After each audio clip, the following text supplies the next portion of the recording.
A reader lives 1,000 lives before he dies. The man who never reads lives only one.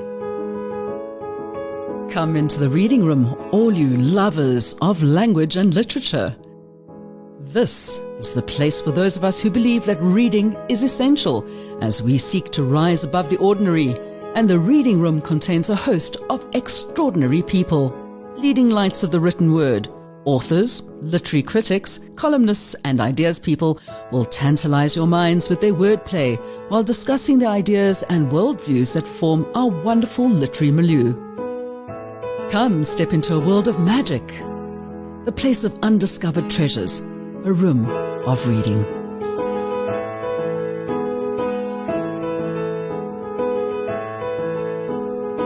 And a very warm welcome to one of the hottest places in town. Yes, it's the reading room, and I'm Melindy Walker.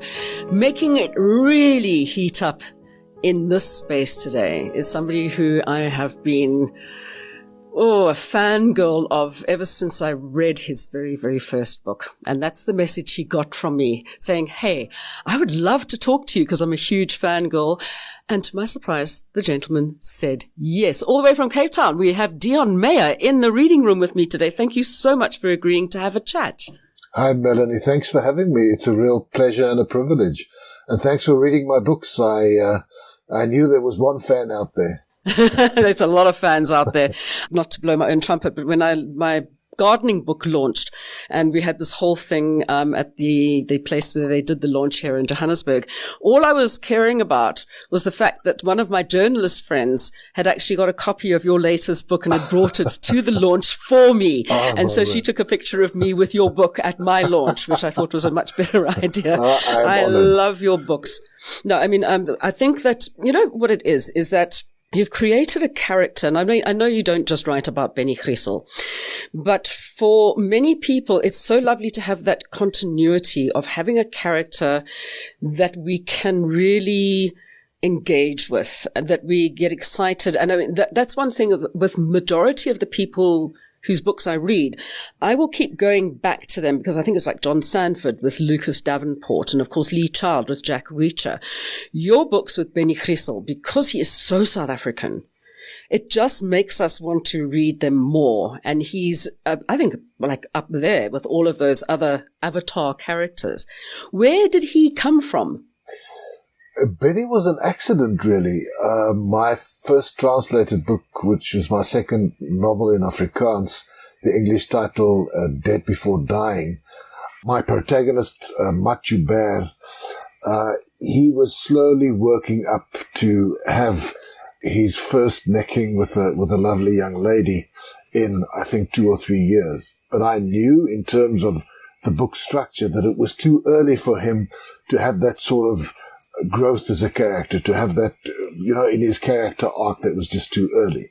So I had to spoil his fun one way or another.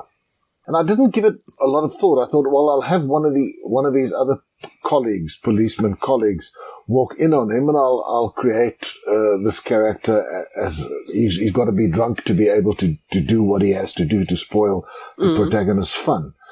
And when I write and I know that it's going to be a major character, I spend a lot of time thinking about the name and the surname. For me, the feeling of the name and the surname has to be exactly right for the specific character. Sometimes it takes me a couple of days to find the right name. I have these phone books that I keep from back when we still had phone books, just to have surnames to browse through. So when I created this character, this drunk cop, I thought, I'm not going to spend a lot of time thinking about this. I'm going to name him after the son of one of my favorite teachers at high school.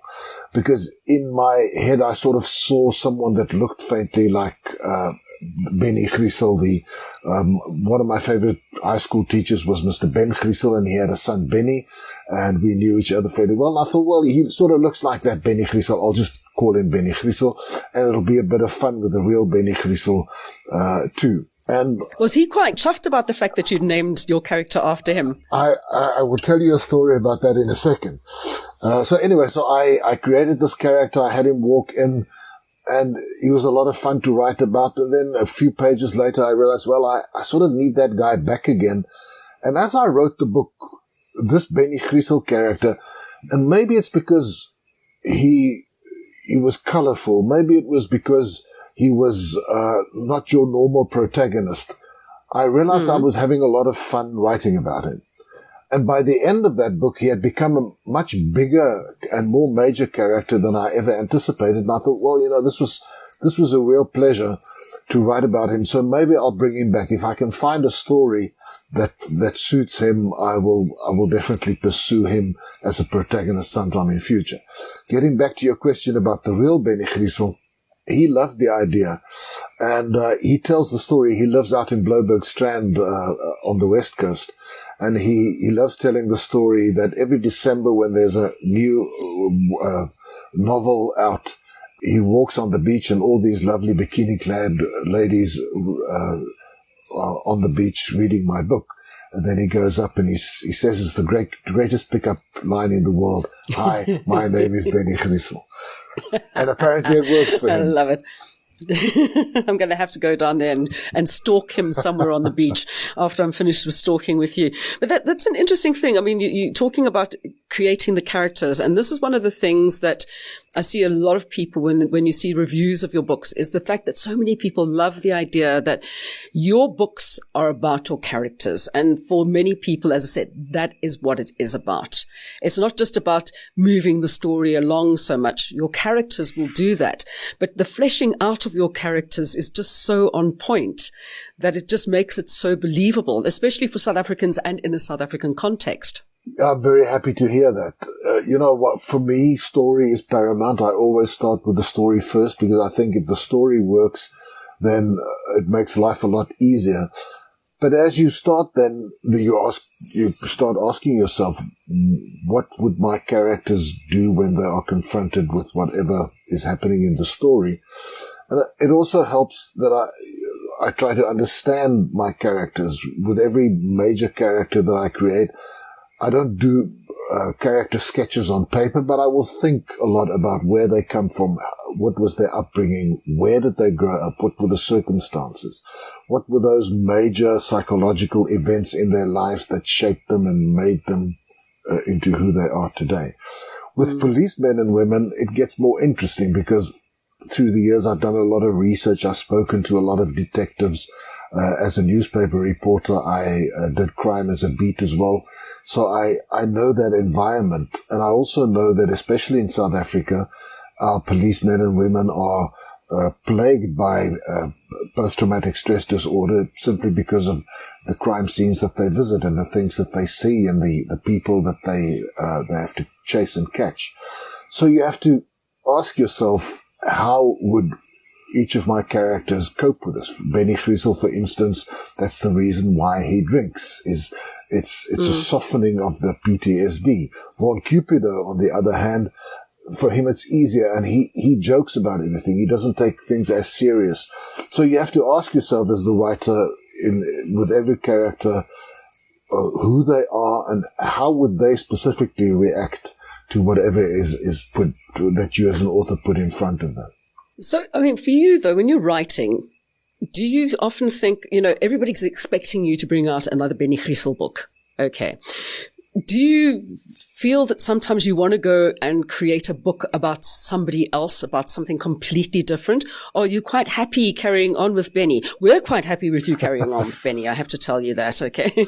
No, I've always, I suppose it's an interesting story. When I started writing, I was very committed not to write a series, because I was always worried that once you start having a single protagonist, or maybe an ensemble of characters, then that's going to determine which stories you use. And I've always believed, and I still believe, that story is the most important thing. If you have a really interesting, enthralling story, then tell that, and then you go find characters who fit that story. But a strange thing sort of happens. Publishers are very keen on series because they know that series sell better. Readers love series because there's a certain familiarity and a love for the character and an investment in that character's journey. So slowly but surely the pressure from readers and publishers start mounting. And then you just happen to find more stories for those characters that you've created. But I think that for me, that was a very organic journey in terms of being a writer. I never felt that it was forced. And then when I did find a story that I wanted to tell that was not going to be a Bennie and Vaughan story, something like Trackers or Fever, for instance, where I knew from the beginning that there was just not going to be space for these characters in these stories, I was confident enough that the stories themselves were strong enough to still carry the book. Fever was very interesting because it was so different to anything else that I've done. And I knew there was a huge risk in losing. You know, you spend a whole career building your readership, reader by reader, book by book. And to do something that different, there's always the danger of losing some of them. But then, I don't think you'd lose anybody, Deon. Come on, let's be real. No, I mean, there were a certain percentage of readers who did not like Fever because it wasn't crime fiction. But, you know, after that I went back to Bennie again, and I think those people forgave me. But as an author, you need to continue growing. One of my biggest fears is to stagnate as a writer. To do the same thing over and over again. And I think from time to time you need to do something just different, just to get the creative juices flowing again, to challenge yourself, to make you focus, work harder, try harder to really deliver a good book. Okay, so let's take it back a few years. When was it that you realized that this is what you wanted to do? I mean, was it something that you'd always wanted to do? You said you worked as a reporter, and I know that you worked and wrote for BMW at some stage. So it kind of like have one of those careers where you go in from things to thing. But now it's just full-time writing. Is that right? Yeah, that's right. So where did you decide this is what it is? I don't want to do any of that stuff anymore. Well, I think when I realized that I could pay my kids' university fees through writing income only, you know, it was such a strange journey for me. I grew up in Klerksdorp in the Northwest Province. It's a gold mining town where being an author was just never an option because there was no frame of reference. I didn't know any authors. Authors were very smart people who smoked pipes and had long beards and, you know, worked at universities. And I come from a blue collar background. I grew up in a real blue collar environment. So for me, I never entertained the idea, the dream of becoming an author because I just didn't think that it was possible. I loved reading from a young age. I'm still a voracious reader. And at high school, I loved writing stories. But, you know, it's one thing to write, to love writing as a kid at school. But it's a totally different thing to think that this could become a career. But that urge to write, that need to tell stories, because that's really what I think I am. I'm a storyteller. I don't think of myself as an author. It's such a formal thing to be, I'm an author. I love telling stories, and I've always loved that. And that urge and that need never left me. When I was in my 20s, I tried writing a novel, and I knew it just wasn't any good. But I say that to demonstrate that I still wanted to tell stories. But, you know, life happens, and you get married, and you have children, and you have a career. And I was a journalist, and then I went into advertising, and it was only when I wrote a little TV script in advertising. We did stuff for breakfast TV back then. It was only the SABC back then, and there was a breakfast TV program. I can't remember the name. And I wrote a series of little mini dramas as an advertising vehicle. And I sort of rediscovered, and I was 34, 35 years old, and I sort of rediscovered my absolute love for telling fictional stories.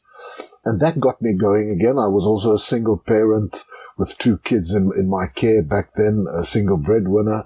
So I thought, well, maybe I can earn a bit of extra money by writing short stories. I thought, let me start with short stories because there's going to be a certain learning curve. So let me see if I can do it. Let me see if my fiction writing is any good.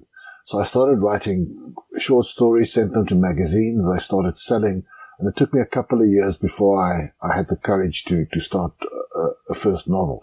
But even then, you know, this was just after the end of apartheid. Crime fiction in Afrikaans specifically, but I think in the South African context was totally unknown. So the books didn't sell very well in the beginning, and I still didn't entertain the possibility of becoming a full-time writer. It was only after I got lucky with a wonderful agent, Isabel Dixon, in London, and she sold my books to the British and the Germans and the French, and I started making a decent income from that I thought, well, maybe there's this potential. But even back then, I think even after my first 3 or 4 books, I thought, well, this is good income, but I can't leave my day job. It's just too precarious.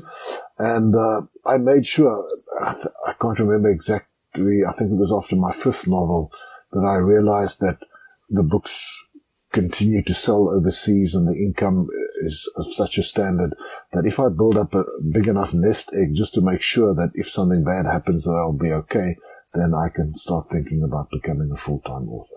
So it took a long time. Author, yes, storyteller. But that's the thing in the Afrikaans dynamic. You very much have the storyvertellers. And I remember like with Danny Pretorius, he also used to go out, like a lot of Afrikaans people who would go out and they just were the most amazing raconteurs.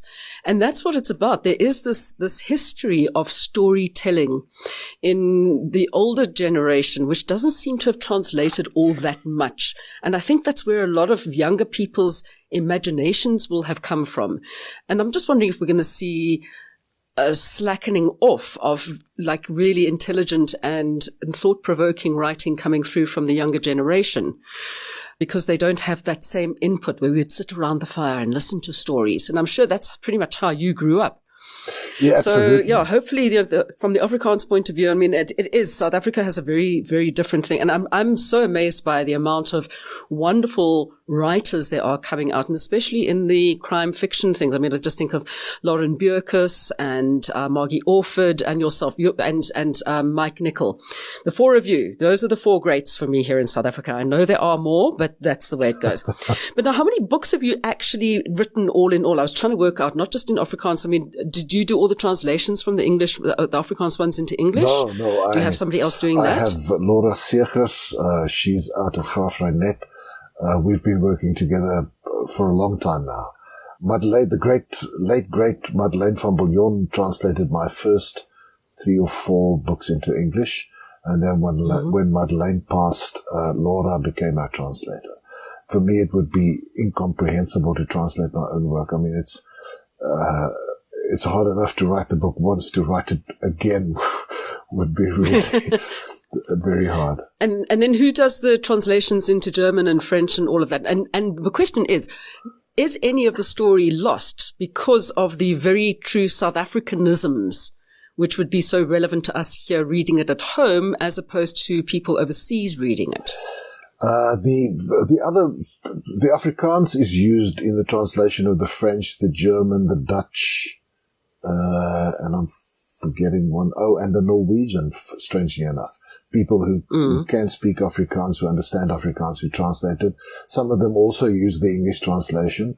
But in every country, every publisher has their own specializing translators. And these translators are so professional and so great. And they all correspond with me when they start, they have emails and emails of questions. We will sometimes have online meetings to discuss. I will sometimes give them stuff to read, to give them a background to what the book is about. But, I think they all do a sterling job. Is anything lost in translation? I don't think so.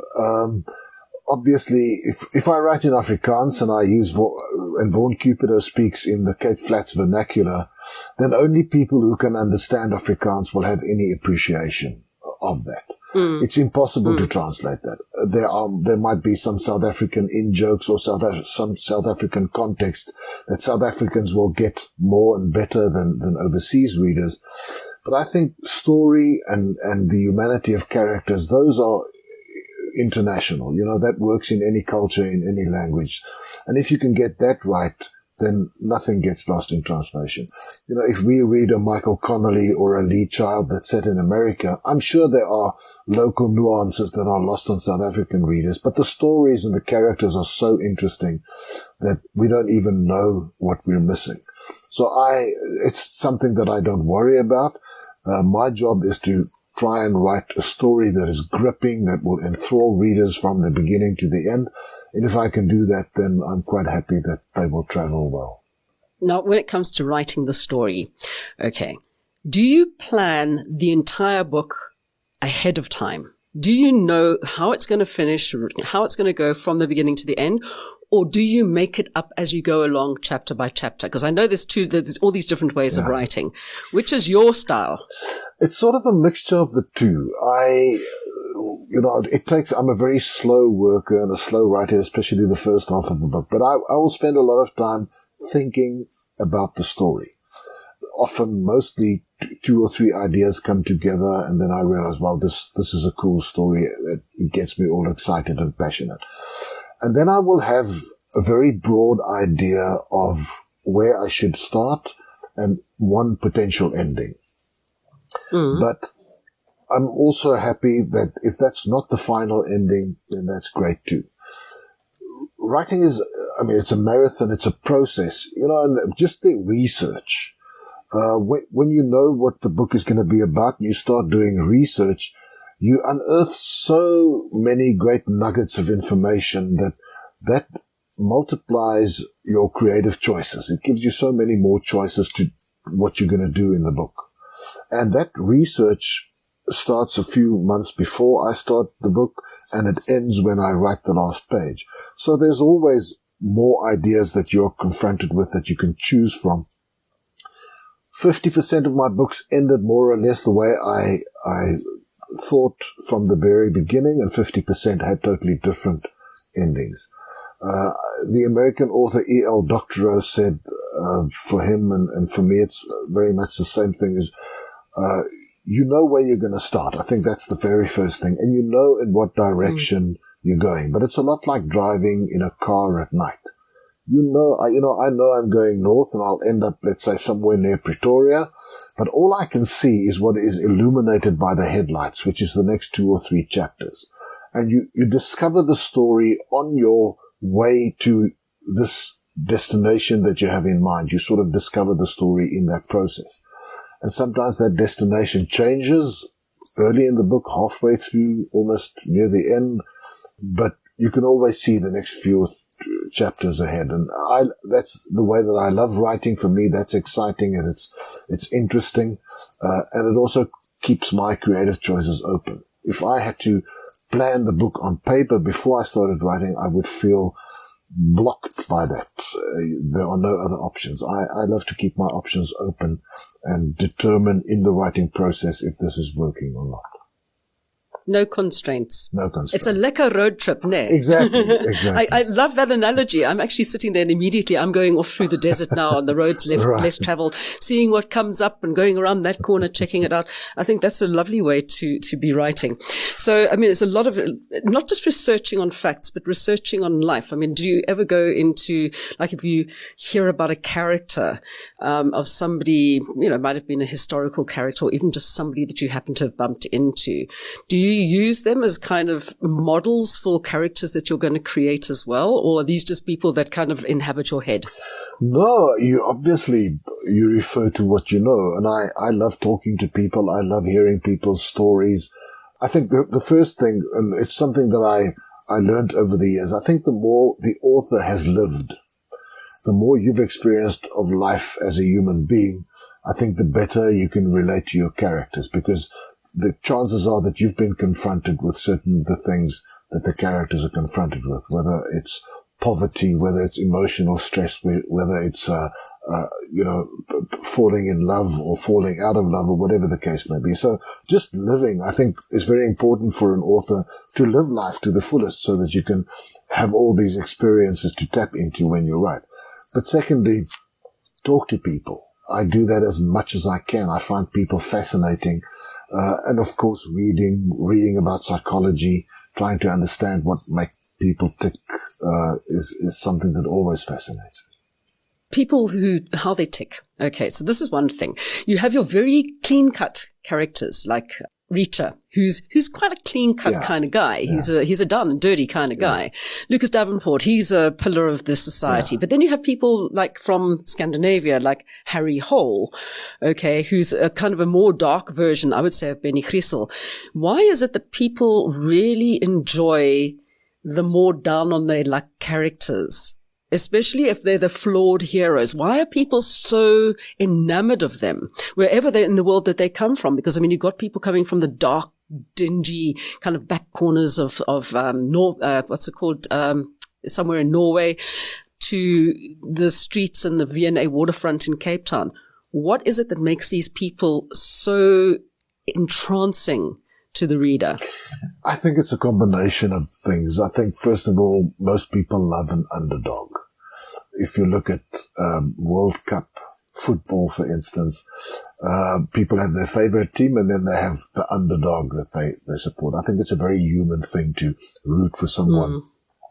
But I also think we are all flawed human beings. And I think readers being readers and being exposed to so many things in their reading, they find a better connection with flawed characters because they know that that's more real and more human.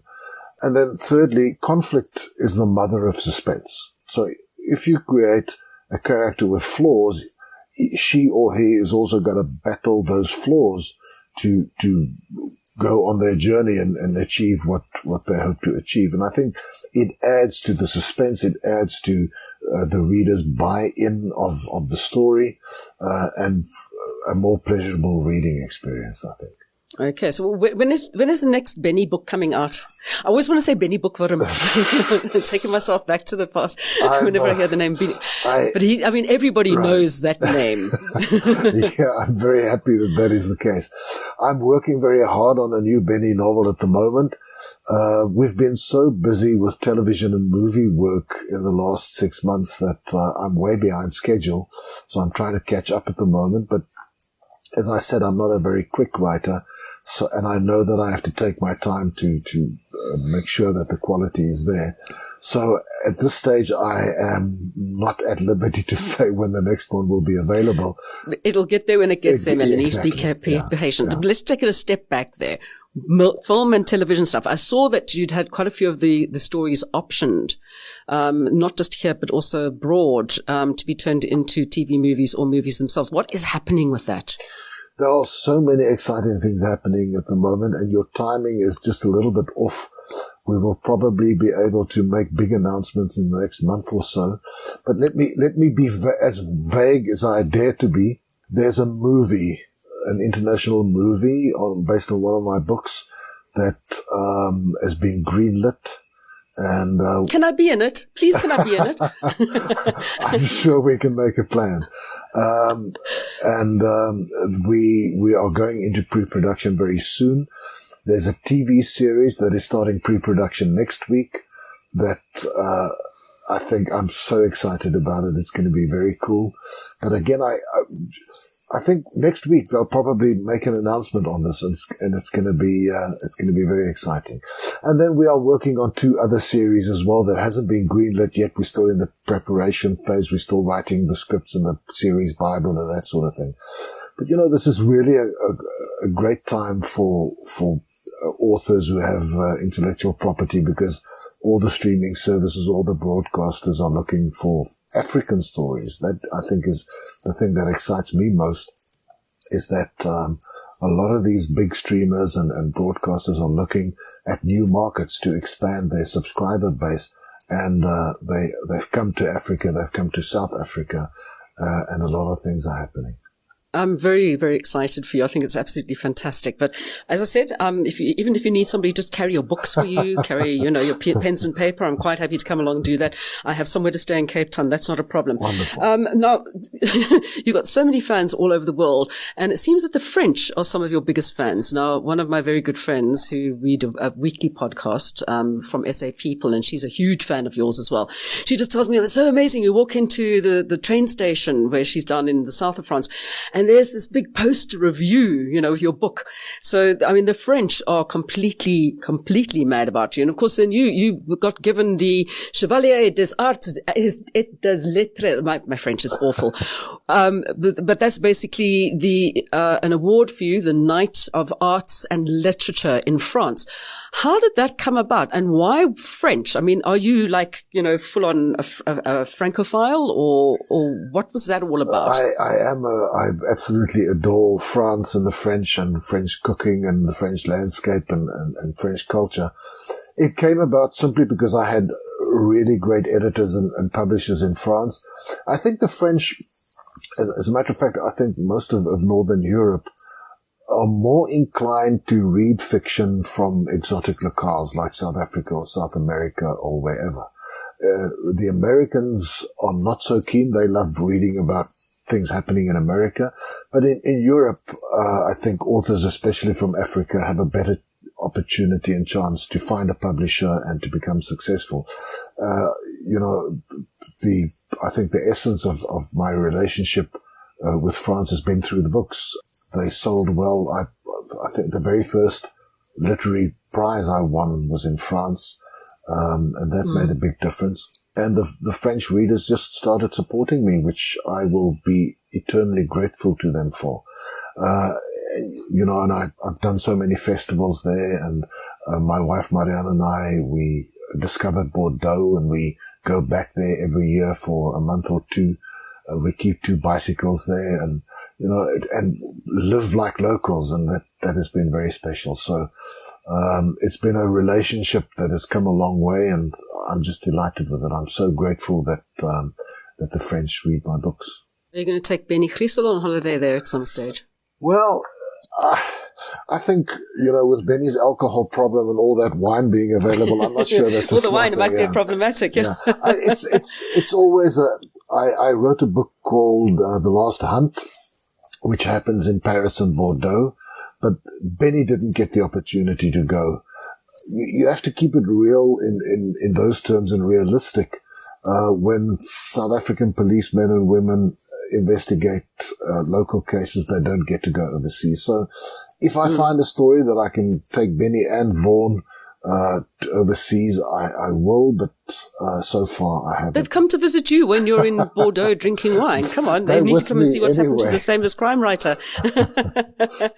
Okay, now one last thing about France. I know that in 2021, after you got this award, that you had this whole thing that, you're going to foster more of your ties with France and more commitments towards kind of improving your ties, and South African ties with France. Has that been a go-ahead thing, or because of the last 2 years with everybody being locked down and all this other stuff that's come up? I mean, what is happening there? How are you going to make South Africa and yourself more popular, not just in France, but around the world? Well, obviously COVID took its toll on any sort of travel and any ties with France.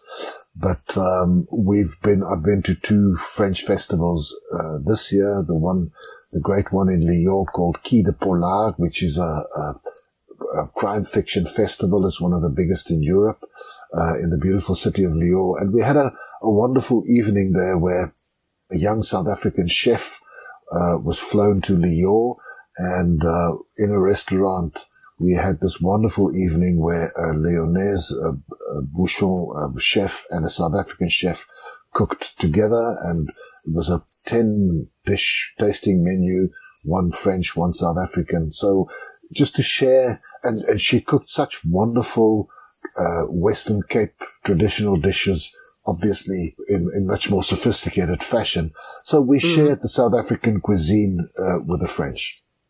And that's just one way that, I try to strengthen the ties between South Africa and France. But just attending French festivals, having French authors over here, and exposing them to the South African public, supporting the French consulate in Cape Town, those are the ways that I hope to improve ties between the 2 countries. And your French accent, it sounds pretty good. How good is your French itself? It sort of comes and goes. The more time we spend in France, the better my French gets. I had a little bit of French at school, 2 years at school and 1 year at university. But if you don't use it, you lose it. You lose it. You're quite right. Whenever we're in France, it sort of comes back and I can help myself. But COVID did not do my French any good at all. It's amazing what COVID has done to so many people all over the world. Deon Meyer, thank you so very much for sharing your time with us and your process. And I mean, you're going to be my number one writer in South Africa. I have to be honest. And I'm sorry to all the others as well who I have spoken to over the years. But I think that for me, it's always about the person that you write about. And he's one of my favorite heroes, or anti-heroes, as you like to put it. So please just let us know when the green light things are happening, what's happening, but we can put it all up as well. We'll splurge it all over the place. And as soon as you've got the next book, please send me a copy. I will do that. Melanie, thank you so much. It's been a real pleasure and a privilege. And I hope to see you on set. And of course, we can find you on www.deonmeyer.com. Is that correct? That's absolutely right. Fantastic. Thank you very much, sir. We'll catch up with you again real soon. Thank you. Take care. Bye-bye.